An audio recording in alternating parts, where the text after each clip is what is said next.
प्रभु यीशु ख्रीष्टको नाममा जय मसीह। मेरा प्रिय मित्रहरू, तपाईँले नै अत्याधिक रुचाउनु भएको, माया गर्नुभएको यस केनिसिस च्यानलमा फेरि पनि म तपाईँको सामने नयाँ विषय लिइकन आएको छु। र पहिलोचोटि यस केनिसिस च्यानलमा तपाईँ हामीसँग जोडिनु भएको छ भने प्लिज हाम्रो च्यानललाई लाइक्स, सब्सक्राइब्स र सेयर गरिदिनुहोला। धन्यवाद।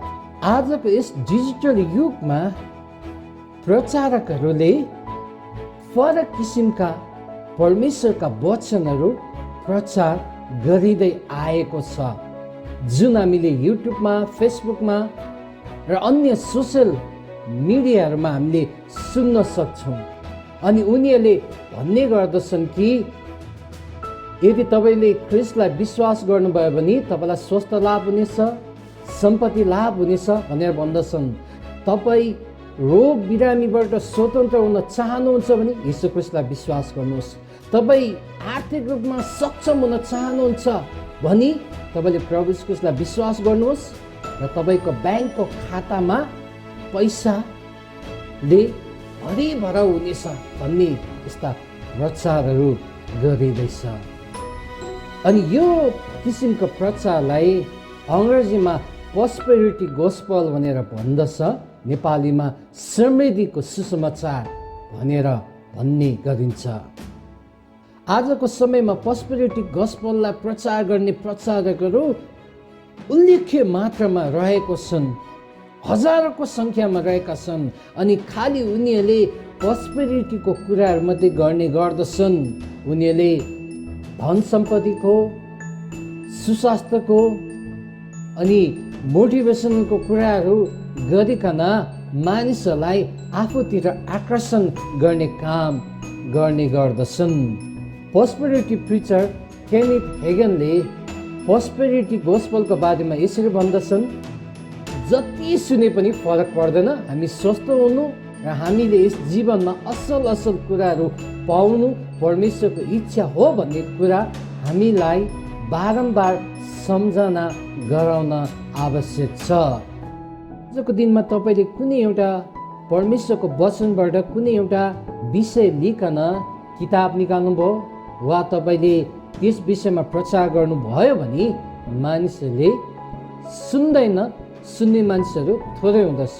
र आजको दिनमा चाहिँ के अचम्म भएको छ भने जसले प्रोस्पेरिटीको प्रचार गर्दछ, जसले प्रोस्पेरिटीको बारेमा किताबहरू निकाल्दछ अनि त्यसलाई सुन्ने र पढ्ने मानिसहरूको सङ्ख्या लाखौँ करोडौँमा रहेको छ।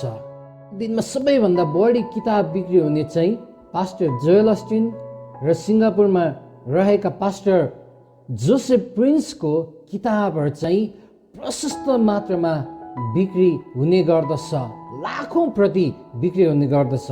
कारण किनभने पास्टर जोएल अस्टिन र पास्टर जोसेफ प्रिन्सले खालि प्रोस्पेरिटीको मात्रै कुरा गर्नुहुन्छ अनि मानिसहरूले यो प्रोस्पेरिटीको कुरालाई चाहिँ एकदमै ध्यानपूर्वक सुन्ने गर्दछन् अनि त्यसलाई नै मन पराउने गर्दछन्। अब हामी प्रोस्पेरिटी गोस्पल अर्थात् समृद्धिको सुसमाचार कसरी सुरु भयो त्यसको बारेमा हामी इतिहासलाई हेर्नेछौँ कि कसरी सुरु भएको थियो। एकजना इतिहासकार जसको नाम हो केट बाउलर यो समृद्धिको सुसमाचार अर्थात् प्रोस्पेरिटी गोस्पल कसरी सुरु भयो भन्दाखेरि उहाँले यसरी व्याख्या गर्नुभएको छ।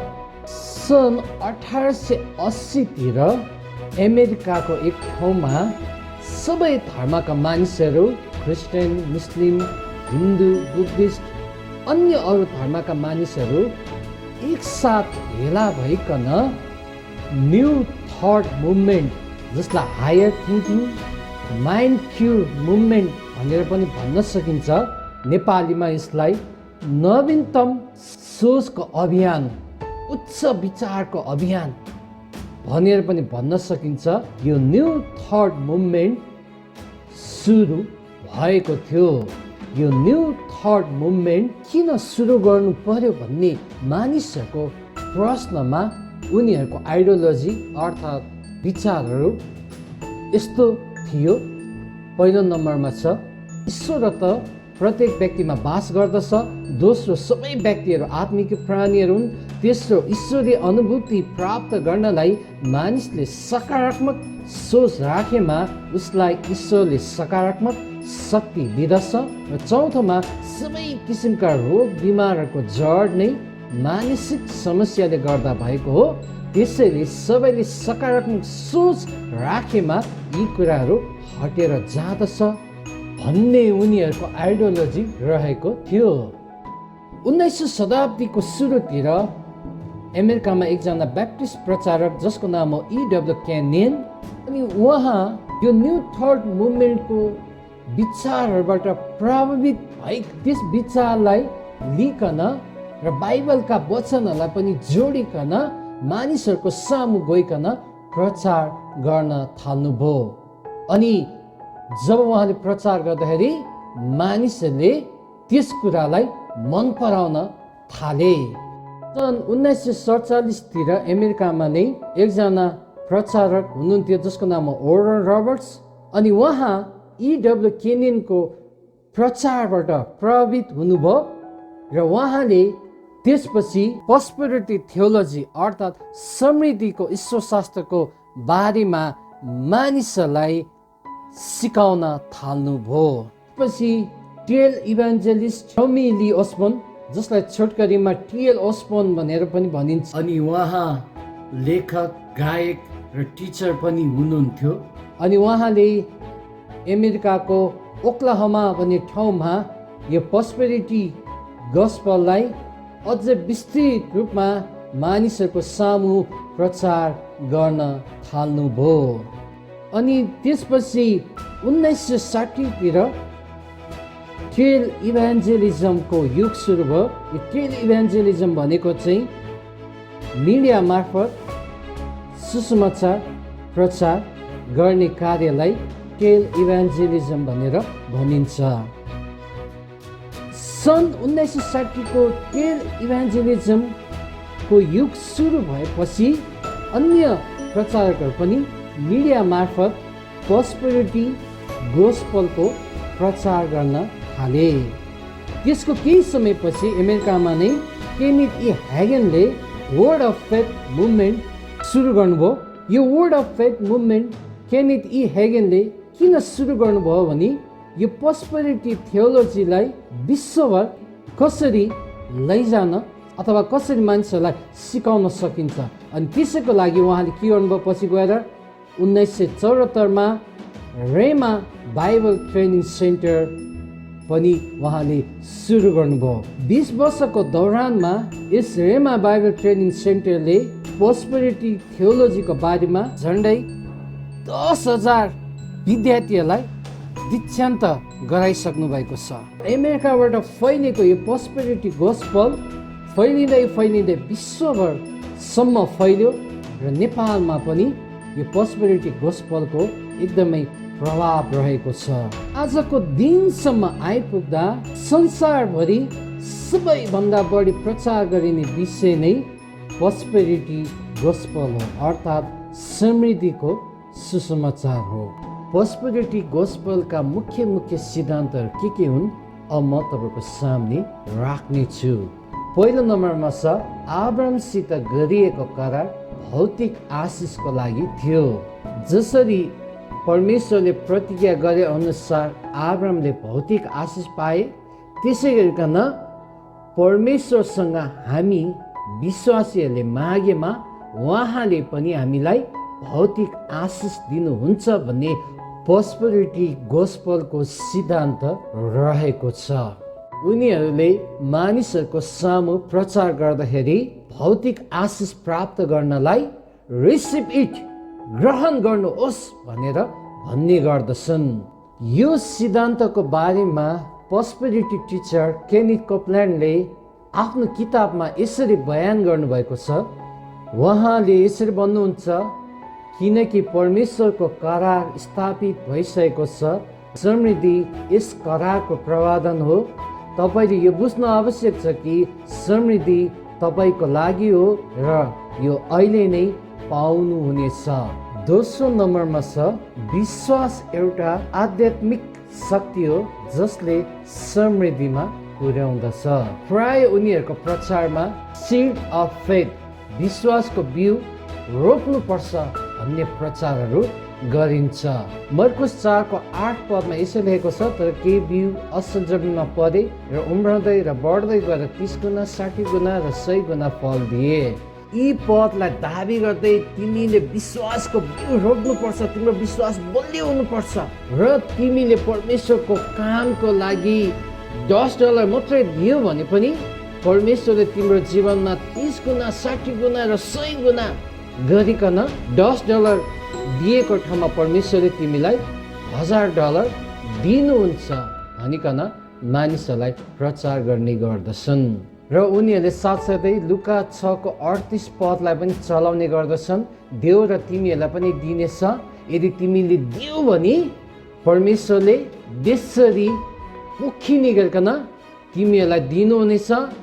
तिमीले जुन नापले दिन्छौ त्यही नापले तिमीले फिर्ता पाउँछौ भनेर मानिसहरूलाई भन्ने गर्दछन्। तेस्रो नम्बरमा छ, प्रार्थना नै यस्तो शक्तिशाली हतियार हो जसको कारणले गर्दा हामी मानिसहरूलाई परमेश्वरले समृद्धि दिनलाई बाध्य तुल्याउँदछ।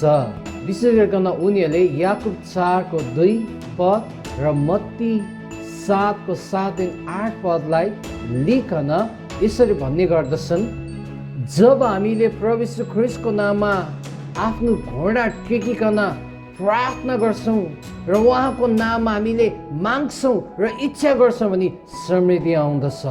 तर जब हामीले उहाँको नाममा प्रार्थना गर्दैनौँ, हामीले माग्दैनौँ, इच्छा गर्दैनौँ भने हामी गरिबी अवस्थामा हामी रहन्छौँ अनि हामी कहिले धनी बन्न सक्दैनौँ भनेर उनीहरूले भन्ने गर्दछन्।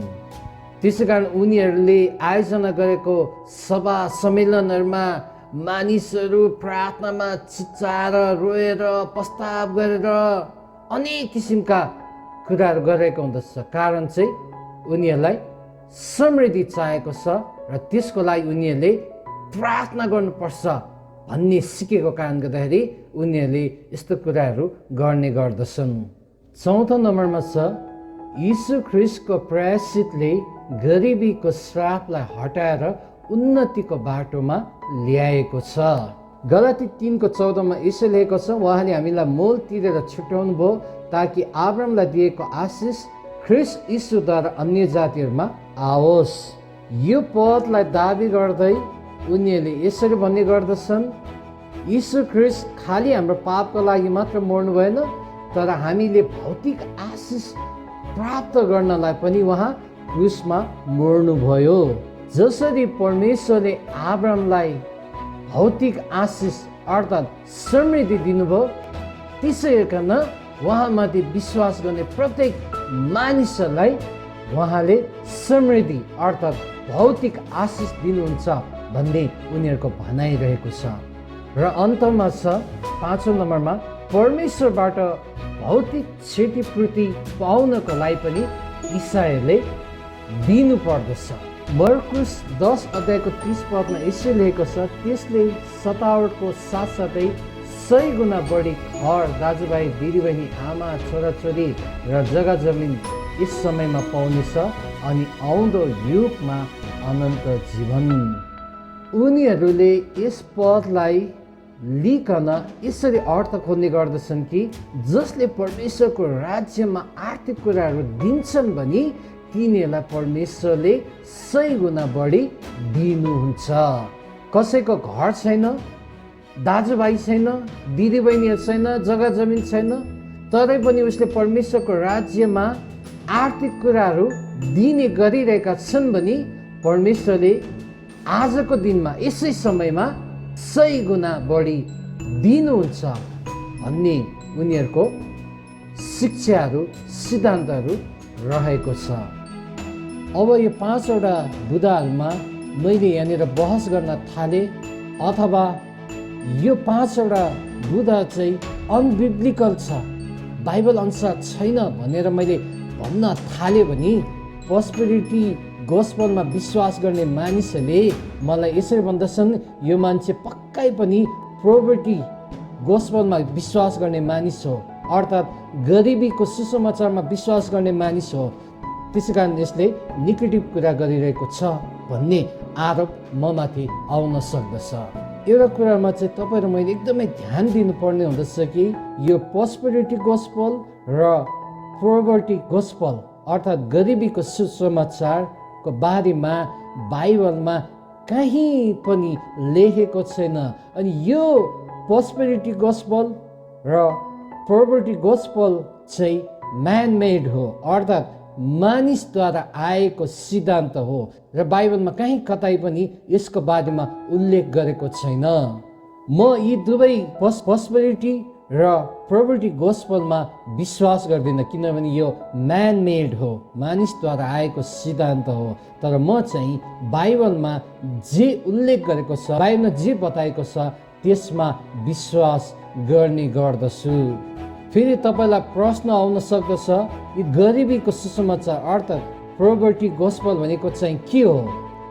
विशेष गरिकन यो गरिबीको सुसमाचारमा विश्वास गर्ने मानिसहरूले मुख्य गरिकन दुईवटा पदहरू चलाउँदछ।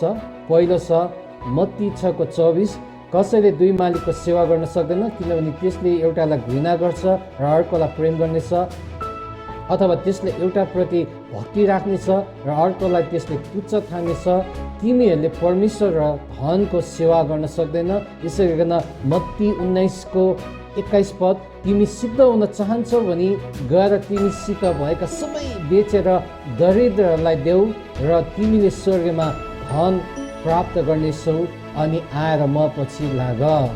यी दुईवटा पदहरूलाई आधार बनाइकन गरिबीको सुसमाचारमा विश्वास गर्ने मानिसहरूले धनी बन्नुहुन्न, धन कमाउनुहुन्न, यो चाहिँ पाप हो। गरिबीमा रहनु चाहिँ असल हो, परमेश्वरले जे दिनुभएको छ त्यसैमा रमाउनु पर्दछ। धनी बन्नुहुन्न, किनभने धनले मानिसलाई सर्वनाश गर्ने गर्दछ भन्ने उनीहरूको सिद्धान्त रहेको छ।